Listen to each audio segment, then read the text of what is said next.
Message from General Pepper. Priority 1. We need your help, Star Fox. Andros has declared war. He's invaded the Lilat system and is trying to take over Corneria. Our army alone can't do the job. Hurry, Star Fox.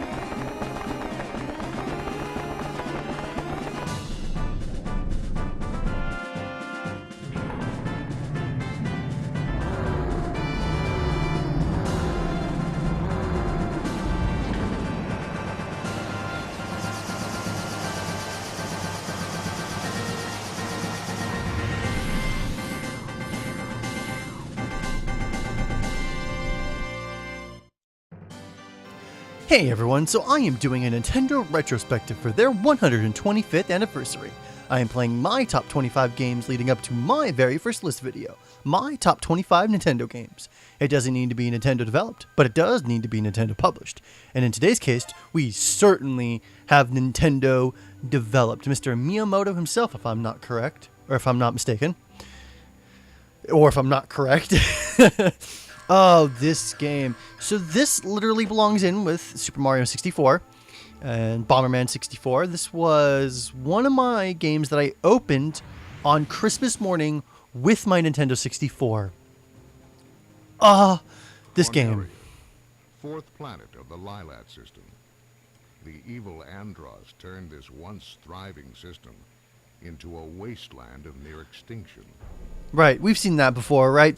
I've also done a Let's Play of this game. Literally, my first Let's Play ever was in this game. Like 5 years ago now. Extremely... what's the nice word for it? Archaic? Old? Low quality? Definitely stepped up my quality in the years to come, but this is a lovely revisit for my channel, not only because it's such a nostalgic game for me, because I opened it on Christmas morning when I first got my N64, but it's also my very first Let's Play. So I thought about making this game higher on my list, but when I looked at my list, I was noticing that the games that are to follow on this list, the games past this one, I've played more hours of, I've played a lot longer of, I've just played more of them. So, you know, this is technically the 10th game on my list. Remember, this list does go in reversed. You guys get the whole list at the end of the series, obviously. That's what the 26th video is. So I'll definitely go into explaining things a little bit more and possibly even making a timeline of, you know, my entire gaming, maybe not my entire gaming career, but maybe my Nintendo gaming career. Oh, I'm such a bad person. I know I've killed all of the guys in the beginning before. Slippy, get back here. Slippy, watch out, bogey on your tail. Also, I may be responding to the audio a little bit late because I have a delay. Just so you know, my ears have a delay. I don't have the speakers on my TV up high so that, you know, there's no echo. But this game is a nostalgic trip. Now, granted, I played the hell out of this game when I was a kid. This was definitely one of my first games ever played. Not ever played. When I think of my gaming career, I kind of divide it into decades of my own, if that makes any sense. So, I have my precognizant years, which would be... damn it. And by precognizant, I mean not nearly as remembered. There may be a couple of gems that... oh, shit. Get the one behind. I accidentally shot Falco, but then it didn't matter because there was a thing he wanted to say. Something's wrong with the Save Falco, save Falco, save Falco, save Falco. Save Falco, save Falco, save Falco. Use the boost to take. Yeah! I guess I should be thankful. Right. So yeah, I kind of have it divided into generations of sorts. I've got the Nintendo, Super Nintendo, Genesis era when I remember playing a Genesis a lot with the Sega Channel, and then before that I remember vaguely playing bits and pieces of a Super Nintendo and Nintendo. And then there's kind of like the more cognizant age, where I'm getting game mechanics and game series, and I'm starting to follow it and love it as a major hobby. And that would be when I got my N64, and then obviously, you know, the next year or the year after that, I got the PS1. So that was really like my true kickoff. And I actually had a DOS PC as well that I had for years. We had a 386 or a 486. I gotta stop shooting him, damn it. So, I mean, I remember playing Mario. Mario was missing on that damn thing. 9 floppies. My dad had to write a list of instructions for me to run that damn game. So this was part of my cognizant years. So when I say that this is like really like my first gaming experiences, yeah, I had gaming experiences on previous consoles, but they were nowhere near as impactful as when I got my N64. That is easily the most impactful time of my entire life. It literally shaped my future. Then there was this is starting to become more of a hobby when I started to get into middle school and high school. But I mean, when I was in high school, guys, you have to remember, YouTube wasn't really a thing. I didn't do YouTube until I was graduated from high school. So a lot of you, if you're younger, you grew up with YouTube. You're 13, 14, 15, and all you know is YouTube and online content. But for me, I started high school in 2004. MySpace was a thing when I started high school. I saw the rise and the fall of MySpace, and then the resurgence of MySpace in the last 10 years. It's insane. I saw Facebook come from nothing. Hell, I remember Google in middle school. I remember using it on an extremely old Apple, the ones that were like the CRT monitors built in, and they were like see-through and blue and purple and pink. Yeah, I had those in my computer lab when I was in middle school. I remember Google on that damn thing. That was insane. So I grew up with way more archaic technologies. YouTube was not a thing. So I wanted to do something with video games. And once I started getting internet, I started reading sites like IGN, and I started reading more blogs and news and stuff like that. I started to become ingrained in forums and the gaming culture. Also, I'm going to go ahead and switch courses because I like the asteroid belt better. Not because it's easier. I just think it's a cooler level, and if you can pull off I think the middle path is actually probably my favorite, going through the sun. So if you could pull off the secret path in the asteroid belt, it's probably my favorite. So when I was in middle school or high school, I never thought that gaming could be a career. It wasn't until starting to be the 2006, 2007, I created my YouTube account in 2006. This account has been around for an extremely long amount of time. I just didn't start making videos until mid to late 2009, maybe a little earlier than that. I had the inclination for a really long time, especially once I got an updated computer in the beginning portions of 2009. That's when I really started to kind of take it seriously. I needed to start putting the pieces together, and that's when I started realizing that gaming was a hobby. So I kind of classify it as my cognizant years with the N64 and PS1 up to my favorite pastime and hobby in middle school and And, well, I know middle school I had my N64. More high school years. Hey, Einstein, I'm on your side. It's not... Yeah, there was a secret in here. Okay. So, yeah, high school years were more of like a hobby. And then near the very tail end of high school, you know, YouTube started to be a thing, and Let's Play started to be a thing, and I started watching those, and I started watching gaming content on YouTube. So I'm a very retro YouTube personality, if you want to consider it that. I guess if you really want to label it something, a YouTube hipster, but dear God, am I not a hipster? It's just, I guess, something that you could classify it if you really wanted to. Do a somersault. Let's do the C-stick. Let's do it. Nope, that totally failed. Oh, I still got the gold. The big ones. So yeah, Extreme Hobby was high school years, and then it was the end of high school, beginning of college.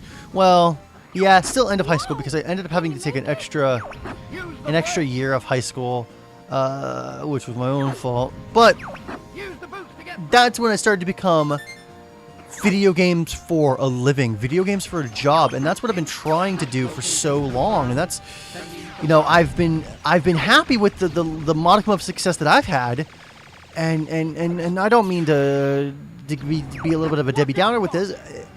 It has not been a huge success compared to other Let's Players who started after me and who are exponentially bigger than I am. But the thing is no matter how many subscribers I have, I love what I do, and it's just recently that I've, you know, the past year that I've really tried really hard to push this as an actual job, as more than a hobby, something to get paid for, and do this to love what I do, whether it's through IGN or Rooster Teeth or through YouTube. Those have been avenues that I've been extremely serious about considering. I've applied to IGN like 4 times now. No joke. So this is 100% what I want to do with my life. Video games. Developing them, playing them, reviewing them, doing crazy shit with them, doing live action with them, doing lots of stuff with them. This is everything about video games. This is what I want to do. And it is all literally because of this game, and Nintendo. If it was not for Nintendo, it would not have been the Cognizant years, it would not have been the hobby years, and then it would not have been the this could be my job years.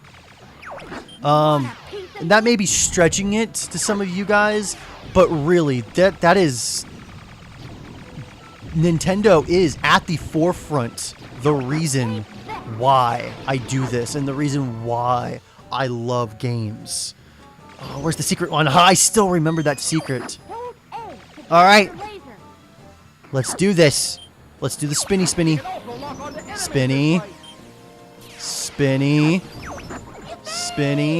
Come on. Spinny.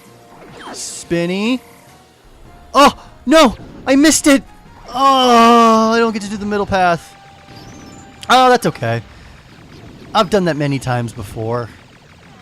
I don't need to do it again. This boss, I haven't faced this boss that much. I haven't done the easy path much when I would play this game. I used to go for the middle path or even the hard path. But anyways, Nintendo. Mario 64, Bomberman 64, Star Fox 64. Those are the top 3 games of why I do what I do now, and why I wanted to do it in the first place, and why that this is something that I will never ever forget. This is something that people, you know, get a real job, scoff at me at, and they don't understand why I try so hard for this to be a reality.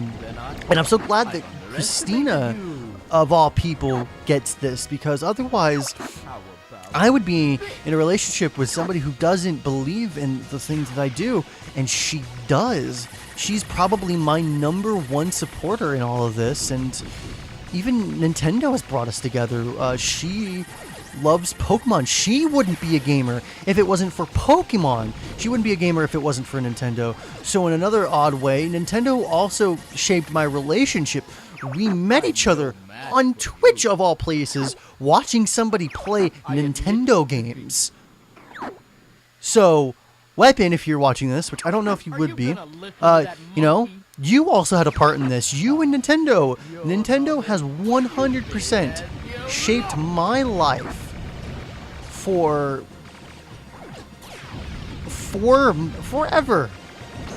I will live till I'm 90 and I will still love Nintendo. Even if they don't exist anymore, I will still love video games. I love these. I love the experiences. I love that it can teach you love. It can teach you happiness. It can teach you sorrow. It can teach you compassion. It can teach you how to read, for Christ's sake. Better hand-eye coordination. You have a 15% better gray matter in your brain. You think more logically. You think things through, especially somebody who plays a lot of RPGs like myself.